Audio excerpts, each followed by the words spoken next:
Ok. Comme tu l'as dit, je m'appelle Aurélia Monaco, c'est mon vrai nom de famille. J'ai écrit un livre qui est sorti en novembre dernier, qui s'appelle J'assume mon hypersensibilité et je retrouve ma liberté, qui est le fruit de mon Mhm, propre cheminement, de mes propres expériences et connaissances aussi. Et puis, mhm, je suis hypersensible. J'aime beaucoup la musique, la danse, la nature. J'ai créé mon activité il y a 4 ans dans l'accompagnement. Donc mhm, voilà, j'accompagne des femmes, des entrepreneurs à s'aimer, à se comprendre. mhm. Je crée aussi des vidéos. Et puis, c'est le fruit d'une reconversion professionnelle parce qu'avant, j'étais avocate. Donc voilà, c'est tout un cheminement qui est toujours en... Voilà, je suis en chemin. Donc je continue et puis voilà et puis ma marque, mon entreprise s'appelle Ici et ailleurs, higher comme higher genre l'élévation et c'est un lien entre Exactement. ce monde que l'on vit, l'instant présent, l'ailleurs c'est aussi l'ailleurs en français, l'imaginaire, la poésie et le et c'est vraiment le lien entre les deux qui est Bien important sûr. pour voilà, être à la fois ici et à la fois ailleurs et présent à son corps mais aussi à plus grand que soi. Donc voilà. Voilà, c'est Et très qu'est-ce très qui t'a amené, qu'est-ce qui t'a, enfin, alors, tu as parlé de ton hypersensibilité, et je pense que c'est quelque chose qui est assez parlant pour beaucoup de gens. Beaucoup de gens sont hypersensibles. Euh, et je pense que ceux qui vont commenter aujourd'hui peuvent peut-être s'identifier avec ce qu'on va échanger. D'ailleurs, Aurélia, peux-tu montrer ton livre? Je sais que tu l'as à côté, là, vas-y. Bienvenue à Yannick Barbosa, la milliardaire, comment ça va? Voilà, voilà, voilà, voilà. J'assume mon hypersensibilité et je retrouve ma liberté. Absolument. Il faut se le procurer. Voilà. Avance-toi un petit peu plus vers la caméra, comme ça on le voit. Voilà. Parfait, parfait. Il est disponible sur Amazon, j'imagine. Il est disponible sur Amazon, sur la Fnac, sur Cultura et puis sur mon site aureliamonaco.com si vous voulez un exemplaire que je dédicace, que j'emballe avec du parfum, un petit emballage Ah, ben sensoriel, un magnifique. marque-page. Magnifique, magnifique, magnifique. Ben, on a déjà dans les commentaires, on a la milliardaire qui dit qu'elle est hypersensible, donc ça la touche directement ce sujet. Donc parfait, parfait, parfait. Soyez les Ouais, bienvenus. ouais, bienvenue. Tu disais, il y a pas mal de personnes qui s'identifient. Dans mon livre, je cite une étude qui date de 2018 et qui Mhm. considère qu'a priori, il y a 31% des personnes hypersensibles, autant d'hommes que de femmes, donc c'est quasiment une personne sur trois, donc probablement de nombreuses personnes peuvent s'identifier, ouais. Clairement, clairement, clairement, clairement. Puis bon, c'est l'air de rien, c'est souvent recalé un petit peu à un niveau de faiblesse, trop de sensibilité, t'es trop ceci, trop cela. Après, c'est vrai qu'effectivement, pas non plus exagéré. Euh, mais, on va pas pousser Bobonne dans les orties, j'ai envie de te dire. Hein, mais c'est vrai que trop souvent, les gens qui ont un certain niveau de sensibilité, parfois poussé à l'extrême, comme on vient de caricaturer un petit peu sous forme d'humour, mais c'est vrai qu'il y a des gens qui ont une sensibilité assez extrême et c'est difficile à gérer. Donc du coup, qu'est-ce que tu proposes dans ton livre comme alternative ou comme potentiel angle d'approche par rapport. Enfin, c'est quoi ta démarche par rapport au livre? Hmm. En fait, c'est comme des niveaux de conscience, on va dire, ou des portes pour comprendre son hypersensibilité et pour bien la vivre et contribuer à quelque chose de plus harmonieux déjà en soi et après à l'extérieur de soi. Du coup, il y a quatre, j'ai pas envie de dire étapes, mais peut-être niveaux. Donc, c'est les quatre parties du livre. La première partie, j'explique vraiment ce qu'est la sensibilité déjà, avant de parler de C'est ça. l'hypersensibilité. Donc, du coup, c'est quoi la sensibilité? Déjà, peut-être commençons par ça. C'est quoi la sensibilité? C'est important d'en parler. Exactement, la sensibilité, j'étais chercher un petit peu l'étymologie, c'est très lié à nos sens. Mhm. Donc, initialement, ça vient de ça, de cette connexion à nos sens. Donc, pour moi, la sensibilité, c'est vraiment en lien direct avec le fait d'être vivant. C'est la capacité à ressentir la vie, Ressentir ce nom. Mhm. voilà, en nous, mais aussi autour de nous. Tu vois, c'est le lien entre l'intérieur, l'extérieur, qui se fait à travers nos sens, à travers nos Mhm. émotions, et qui est, voilà, une caractéristique propre à l'être humain que l'on retrouve chez quasiment tous les êtres, tous les hommes en fait. sauf quelques cas à part vraiment où voilà, tu as des troubles qui font que les personnes ne sont pas sensibles, mais globalement, toute personne est sensible et c'est bien de le rappeler parce qu'en fait, comme tu disais, il y a un petit peu voilà, des caricatures autour de la sensibilité. Tu vas voir des gens qui vont dire moi, je suis pas sensible, etc. Comme si c'était une fierté ou un choix. Mais voilà, on est vivant, C'est ça. on est sensible. Il n'y a pas de débat parce que si on n'était pas sensible, c'est comme si on était désensibilisé à l'environnement. On ne sentirait rien, on n'aurait pas d'émotion, on n'aurait pas de colère, on n'aurait pas de goût pour la nourriture, ou de la musique. Enfin voilà. Et donc, première partie, c'est ça, c'est qu'est-ce que la sensibilité déjà, et ensuite, qu'est-ce que l'hypersensibilité, qui, je rappelle, n'est pas une maladie, n'est pas une pathologie, c'est simplement d'être plus sensible que la moyenne. C'est ça. Et ça se caractérise vraiment par, pour moi, si je devais résumer, comme un spectre élargi en réceptivité. Tu reçois, quand tu es hypersensible, plus d'informations sensorielles, émotionnelles, cérébralement aussi. Tu as beaucoup de pensées, etc. C'est plus, voilà, plus large dans ce que tu peux recevoir. Et donc ça, c'est toute la première partie où il y a aussi des interviews, notamment de Maurice Barthélémy, qui est un acteur qui faisait partie de Robin des Bois, pour ceux qui connaissent. Typiquement, pour moi, c'est de l'humour d'hypersensible parce que c'est de l'humour ultra second degré, un peu absurde sur certains points. Donc voilà. Donc toute cette première partie, c'est un petit peu pour poser les bases et c'est pour que les personnes qui soit ne savent pas si elles sont hypersensibles, soit ont des doutes mais ne savent pas vraiment ce que ça recouvre, elles puissent comprendre déjà ce que c'est avant d'aller assumer quoi que ce soit. C'est ça, c'est ça. Donc ça, c'est la première partie. Ensuite, à la deuxième partie, je te déroule les autres. How to be hypersensible. In 4 steps. How to be hypersensible for dummies in 4 steps. Ensuite, donc ça c'est toute la première partie qui fait quasiment 90 pages. Donc voilà, il y a plein de ressources, d'idées reçues et d'exercices. C'est là où j'ai vraiment pris beaucoup de plaisir, posé des questions, voilà, d'introspection. Après, deuxième partie, c'est cesser de vouloir sauver le monde et commencer par vous-même.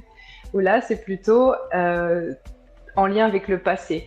Aller identifier dans notre passé ce qui nous a construit en tant qu'hypersensible, parce que quand on est hypersensible, l'environnement, notamment quand on est enfant, a un impact beaucoup plus fort que quand on n'est pas hypersensible. Donc il y a toute la dimension liée à l'estime de soi, aux blessures émotionnelles, qui, je pense, quand on est hypersensible, est d'autant plus importante à aller explorer, parce que du fait de cette intensité émotionnelle, les blessures peuvent déjà porter lourd dans nos bagages et en plus être ravivées encore plus intensément du fait de l'hypersensibilité. Voilà. Ensuite, il y a la troisième partie qui est plutôt sur le présent. Comment honorer nos besoins quand on est hypersensible. Parce que ça, c'est aussi un point important, c'est quand on est hypersensible, en général, on est hyper empathique. Et on se dit, qu'est-ce que je peux faire pour te faire plaisir, de quoi tu as besoin, etc., etc.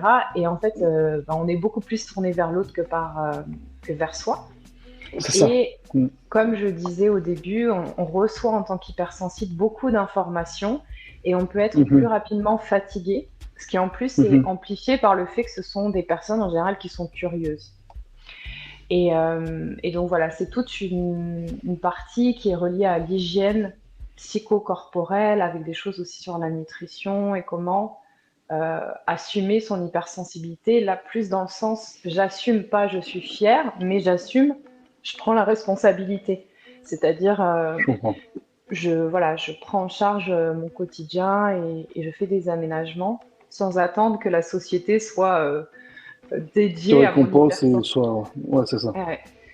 Parce que la société dans laquelle on est, elle est déjà un peu limite pour les personnes qui sont moyennement sensibles, donc les personnes hypersensibles, c'est encore plus compliqué. Et Bon, écoute, on puis, a déjà des témoignages. Hein. Attends, excuse-moi, déjà le peu que tu as dit, la milliardaire est déjà emballée. Cette femme est une merveille de découverte. Elle parle à mon cœur, elle parle à des blessures de ma vie. euh, Tu vois, le- c'est je ne la intéressant parce que connais pas, je tiens à préciser. bah, écoute, c'est ça qui est intéressant, c'est que finalement, en fait, tu te rends compte que euh, il, il suffit de peu. Il suffit parfois de très très peu pour que quelqu'un soit touché. Et pour toi, ben, c'est naturel, ou en tout cas c'est devenu naturel, donc tu te dis, bah, oui, mais enfin, et en réalité, non, il y a des choses qui paraissent évidentes, mais en fait, qui ne le sont mais absolument pas du tout, quoi. Hein. Oui, et ça c'est vraiment ce que j'essaie encore de l'intégrer parce que dans le livre, il y a plein de choses qui me semblent évidentes parce que pour Mm. moi, c'est devenu évident à force d'avoir cheminé et d'intégrer ces choses dans mon quotidien. Et en même temps, quand je donne des formations, j'ai vu des personnes qui me disaient, tu vois, je pense à une dame qui avait genre 60 ans et qui m'a Mhm. dit merci parce que je lui expliquais ce que c'était l'hyperesthésie, qui est le fait d'avoir des sens avec lesquels on capte plus d'informations, et notamment pour elle, c'est au niveau auditif. Et elle m'a dit, je pensais Mhm. que j'avais une maladie. Et en fait, le fait de Ouais. comprendre que c'était lié à son hyperacousie, pour le coup, ça l'a libérée, ça m'a touchée parce que je me suis dit, comme, tu vois, c'était Alors, évident pour définis, moi. c'est quoi l'hyperacousie? Donc, du coup, c'est un sens, une acuité particulièrement développée au niveau de l'audition, c'est ça?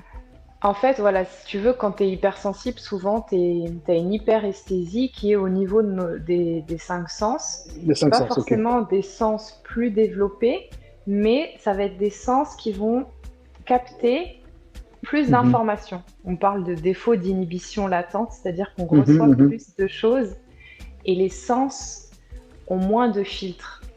Alors que chez d'autres personnes, on Exactement. va avoir parfois des filtres. Mhm. Et au niveau auditif, on parle d'hyperacousie.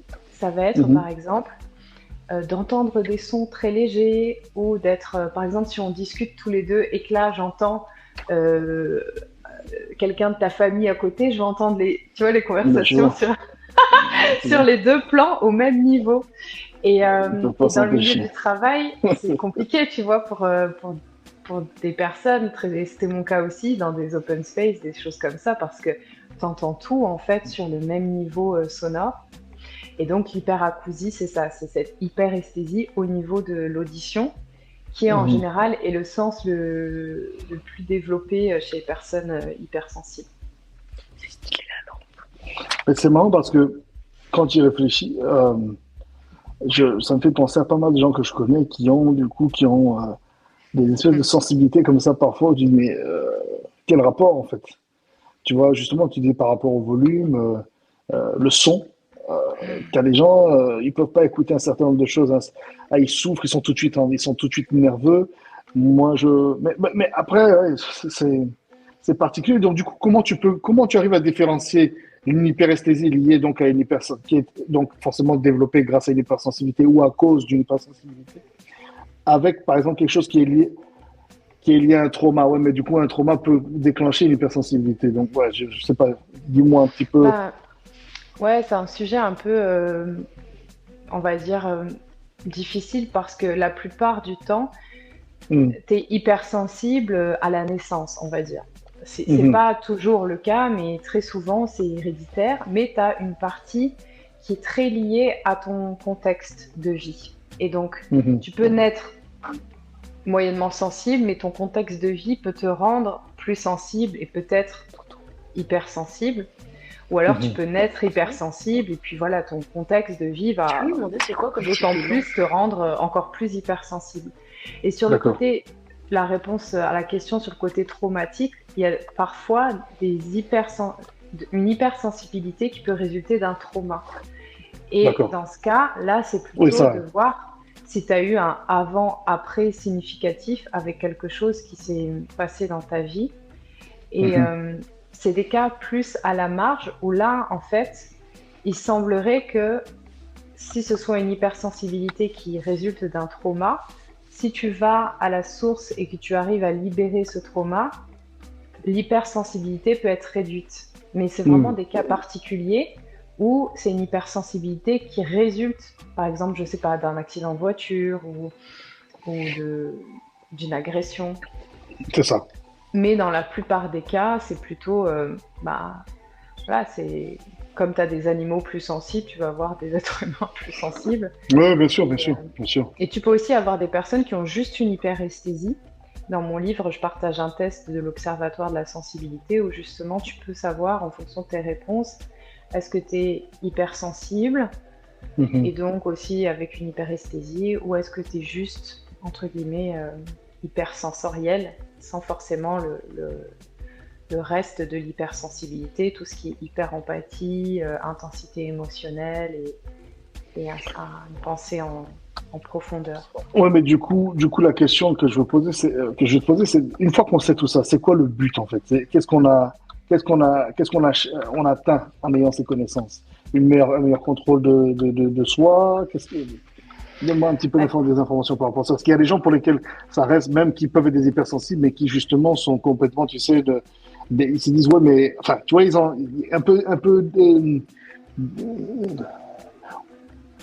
pas, je vais pas dire cynique, mais ouais, il y a plus d'illusions, ils sont un petit peu tu sais, désespérés, ils se disent, ouais, bon, encore un, blasé. c'est un, ouais, ce côté blasé, et puis encore une solution miracle qui va pas fonctionner, tu vois, il y a ce côté-là aussi où les gens, Hmm.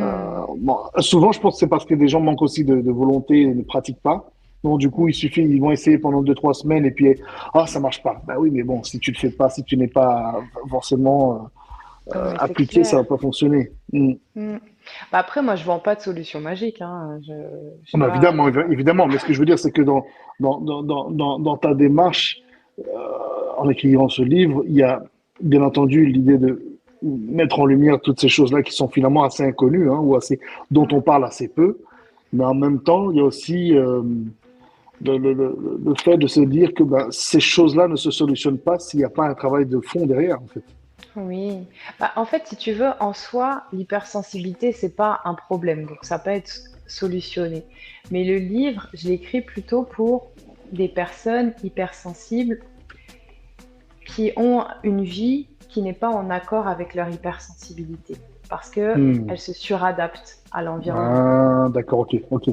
Et donc, ça va pas être un livre qui s'adresse, admettons, à un enfant ou à un jeune adulte qui a grandi dans une famille où on a vraiment accueilli sa sensibilité, qui a dessiné, qui a fait de la peinture, etc. Et puis qui se retrouve, sa sensibilité, c'est sa force, tu vois.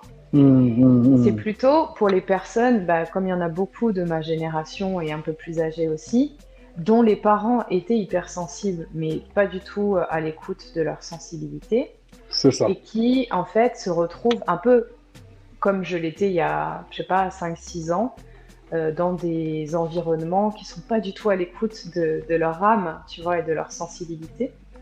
Et Mhm. donc, ce que ça va leur permettre, c'est déjà de se déculpabiliser parce que souvent, ces personnes-là vont penser qu'elles ont un problème, tu vois. Ouais, ouais, ouais, ouais, tout à fait.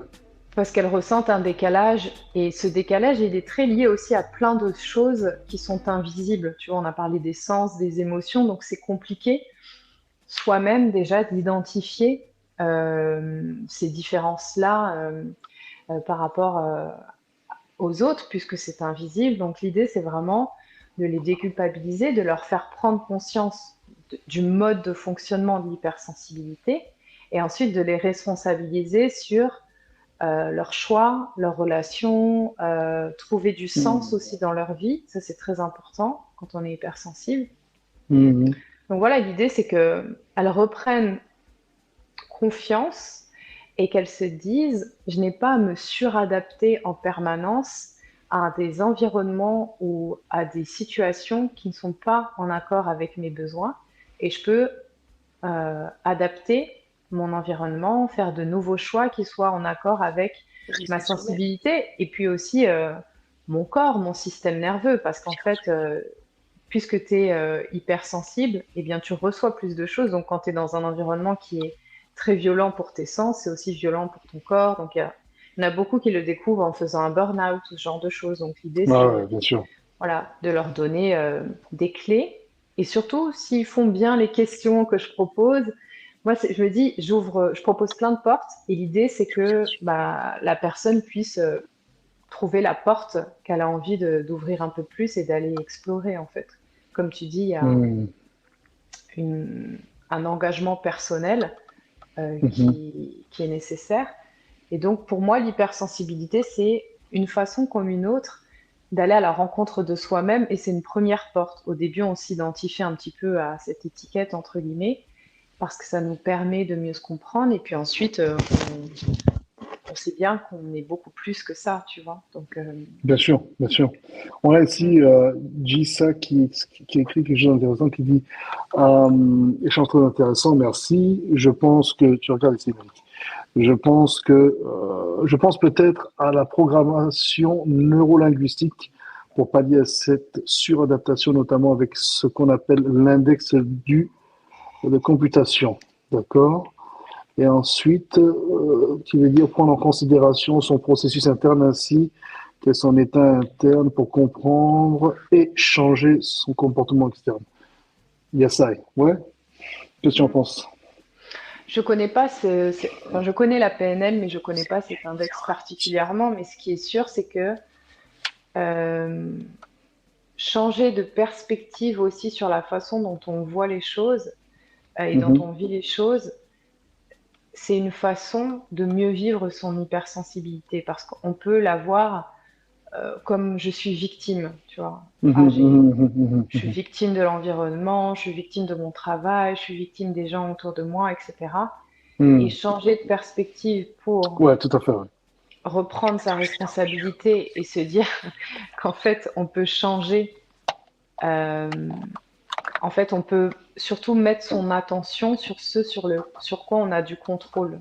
Mhm. Et donc, changer de perspective, c'est aussi ça, c'est passer, bye, passer de victime à décisionnaire, en fait, dans son quotidien. Donc ça, c'est aussi une piste. Mais après, l'exemple qu'elle donnait, je le connais pas, donc je sais pas. Peut-être qu'elle peut préciser, mais tout ce qui est outils pour porter un regard nouveau sur des schémas, c'est très important parce que ça permet en fait de sortir de certains automatismes qui parfois nous font répéter des choses qui sont pas adaptées à nos besoins en fait. Il y a des croyances aussi, il y a tout un aspect lié aux croyances que l'on a développées, des choses que l'on t'a dit enfant, etc. Il y a tout ça, le côté, au fait, le côté aussi lié avec l'enfant intérieur, le fait de ne pas l'écouter, finalement, on, on te pousse, la vie te pousse à parfois, justement, tuer même cet aspect-là de ton être, de ta personne. Et j'aime bien hein, cette idée de dire que nous sommes des adultes, mais en fait, finalement, nous sommes des grands enfants. Mm, Et c'est très intéressant. Ça ne veut pas dire on n'est pas mature, qu'on n'a pas de sens de responsabilité ou quoi que ce soit, mais ça veut dire on a toujours au fond de nous, finalement, cet enfant intérieur qui est là et qui est une part intrinsèque de notre être. Et le soigner permet justement de pallier, voire même de prévenir des trucs à l'avenir qui complètement. peuvent éventuellement devenir compliqués dans la vie, quoi. Des gens Bah qui ont ouais. vécu les gros traumatismes, des choses comme ça, des guerres, des ceci, des viols, enfin plein de choses très compliquées. Il y a dans leur enfance ou même plus âgés, hein, mais il y a vraiment tout un travail qui, je pense, doit être fait. Et Ouais. souvent, il y a des gens qui sont dans cette espèce de euh, si tu veux pas croire que ça t'est arrivé. Tu vois, donc il y a ce côté aussi où tu réagis violemment à la potentialité d'une solution à travers une thérapie ou même un échange avec quelqu'un, une personne comme toi Mm, par exemple, qui peut justement apporter certaines réponses. Tu vois, mm. pas toutes les réponses, mais en tout cas au moins des angles d'approche qui peuvent te permettre justement de faire un voyage introspectif et puis être accompagné parce que ça c'est aussi important. Il y a des gens qui ont vraiment pas du tout les outils, qui sont pas armés quoi. Mm. Oui, parfois on peut avoir des résistances parce que justement, on s'est automatiquement protégé de certaines situations et notre système de protection continue à s'activer pour nous protéger d'aller voir des souffrances, des traumas, des Hmm. blessures. Donc ce sont des résistances normales et en même temps c'est aussi bien d'être accompagné justement pour aller à son rythme et se Hmm. reconnecter à son enfant intérieur, que l'on ait vécu des traumas qui sont comme ceux que tu évoquais, mais aussi pour toute personne, parce qu'en fait, on va dire que de 0 à 7 ans, c'est là où vraiment se construisent nos croyances, nos schémas de pensée, nos blessures. Et je pense que c'est quasiment impossible hein, d'avoir aucune blessure émotionnelle. Ça fait partie Non, c'est impossible. de la vie. Et donc, il y a beaucoup de situations, en fait, on est adulte, mais en fait, c'est nos enfants intérieurs qui communiquent, nos enfants blessés. Donc, Grave. si on voyait pas nos corps et nos âges, ben, en fait, on verrait de petits enfants qui se débattent et qui veulent être vus, entendus. Donc, c'est bien d'aller voir son enfant intérieur blessé. Et Ça aussi, s'observe souvent à la pause café sur l'heure du midi, j'ai envie de dire. Hein. Oh putain, bah, tu as vu Brigitte au bureau recouvrement, putain, quelle connasse, hein, putain, franchement, bah, ça se voit partout, en fait, sur ça se voit partout. les réseaux sociaux, au travail aussi, les relations hiérarchiques. Enfin, c'est vraiment Ah oh, l'exemple merde. type. Moi, je pense qu'avant d'être manager, on devrait, par exemple, hein, faire une thérapie, tu vois. C'est parce que, Tu sais quoi, on en avait parlé, tu m'avais dit ça, toutes les personnes pour qui sont dans des positions de leadership devraient faire une thérapie. bah ouais. C'est incroyablement vrai ce que tu dis. Alors On serait déjà, surpris de voir le nombre de psychopathes qui sont au contrôle. Hein. Putain, oui, franchement. dans les entreprises, mais bon, alors après, en politique, évidemment, tu vois, ça me semble, par exemple, on en parlait avec mon ami Edmé Denat, qui est dans mon livre aussi, et qui disait, je crois, je sais plus, un de ses podcasts ou une vidéo, qu'il trouvait étrange, en fait, que des hommes politiques veulent transformer le pays, alors qu'à titre individuel, ils n'ont pas vécu une transformation intérieure. Enfin, en tous les cas, si tant est qu'ils en aient vécu une, elle a été peut-être autre que celle qu'on aurait pu espérer, parce que Ouais, vu l'impact, pas dans le sens c'est de pas terrible. révélation à soi-même, quoi. Mais c'est Ouais. vrai que dans le milieu professionnel, tu as beaucoup de Plus une répétitions. révélation du compte bancaire, une nouvelle révélation pour le compte bancaire, c'est pas mal aussi. Oh my God. Fais péter les pépettes, fais péter la caisse, putain. Ah, je t'informe, dans ce show, on peut jurer, hein, c'est tout à fait permis, hein, Ah, je vais vous dire. voilà. On peut Voilà, jurer avec un accent. Ça, c'est important. toujours, c'est important. Gardons du panache. Merde. Un peu de panache. Oh my God. Alors, dis Non, il ça faut qui savoir situe. que c'est ma Ouais, ouais. hantise de faire mal les accents, donc je vais m'abstenir. Non, mais c'est pas grave, tu peux garder ton accent parisien, ça fonctionne très bien. Comment essayer de comprendre son système de fonctionnement, de penser pour avoir de nouvelles perceptions de croyances et ressources, etc. En tout cas, merci beaucoup, merci du sac, merci. N'oubliez pas de vous abonner à la page et à la fin du show, je mettrai ça que j'ai oublié de mettre dans les trucs là, dans la description. Je vais mettre le compte d'Aurélia, le site, etc. Donc, ainsi que le lien pour acheter le livre. Donc, Merci. continue. Donc, du coup, alors, toi maintenant, on va un petit peu resituer les choses dans un certain contexte. À la base, toi, tu es d'un monde complètement, justement, opposé à celui dans lequel tu es maintenant. Tu as fait une espèce de switch à 180 degrés, voire 360 degrés, quoique non, c'était 360, tu reviendrais, non, 180 degrés. Et attends, oh, je suis quand même bon en géométrie, quoi. J'étais pas mal à l'époque. J'avais du talent, un peu de panache, quoi. Ah ouais. Ça Donc, se du coup, voit ouais, parce toi, tu que viens, hein, tu as dit? J'ai le sens, moi je me j'ai, répare bien de l'espace, t'as remarqué, hein? oui, voilà. Moi, je suis plutôt littéraire, tout ça, Ouais, moi ça me aussi, parle ouais. moins. Mm. Les chiffres te parlent pas? D'accord. C'est le pire, c'est quand tu arrives dans un truc et puis on te pose une question à la con, genre 2 fois 3. Tu sais, tu dois réfléchir dans ta tête. Ah, Ouais, je t'as un sais pas. bug. Quoi? C'est Ouais. 3 fois? Non? Oh, bon, Bah, anyways. Donc, revenons. Alors, donc, toi, tu viens d'un monde complètement opposé à celui dans lequel tu es aujourd'hui. D'ailleurs, c'est aussi ça qui est assez impressionnant, c'est ce changement que tu as opéré dans ta vie, parce que tu gagnais extrêmement bien ta vie en tant qu'avocate. mm. Hein? Et tu as dit, c'est quoi, fuck it all, I'm going in. Donc vas-y, explique-nous un petit peu le processus. Oui, bah, en fait, c'est marrant parce que les gens, tu vois, ils me disent souvent, ah, comment une avocate est devenue, je sais pas, coach, auteur. Mais moi, je me dis, comment moi, je suis devenue avocate? Parce que je me suis toujours sentie, dans le fond, dans mon fort intérieur, plus attirée par des choses plus poétiques, on va dire, Mhm. plus artistique, etc. Mais bon, voilà, une chose en amenant une autre, une année de droit après une année de droit, je me suis retrouvée. Puis j'ai bien travaillé aussi, tu vois, mais c'est vrai que j'étais dans un milieu complètement opposé et j'ai commencé à travailler à la Défense, donc vraiment grande tour, etc. C'était très chouette, je m'entendais bien avec mes collègues, enfin c'était une superbe expérience. Mhm. Maintenant, ce qui était difficile pour moi, c'était vraiment à ce niveau sensoriel. Je n'en pouvais plus d'être dans des bureaux sans fenêtre, avec de la moquette qui sent pas bon, avec des gens partout, des stimulations en permanence. Et je faisais des saisons fiscales. Et parfois, tu vois, c'était des grosses journées. Et parfois, je sortais, j'allais prendre l'air, il fallait que je respire, j'en pouvais plus en fait. Je me sentais vraiment étouffée. Mhm. Et puis, euh, et puis ensuite, quand j'étais ensuite en entreprise, j'avais aussi des moments où je me sentais, tu vois, comme ça devant mon ordinateur avec ma souris, et comme si je me sentais morte intérieurement, en fait, tu vois, vraiment Mhm. éteinte. Mhm. Mhm. Ça m'est même arrivé une fois dans une réunion de me sentir sortir de mon corps, en fait. Je me disais, mais qu'est-ce que je fais là? J'avais Ouais. envie de partir sans mes affaires, de quitter la pièce, et j'ai vraiment Mhm. senti comme si à un moment je sortais de mon corps. Et là, je me suis dit, bon, c'est quand même Ouais. compliqué.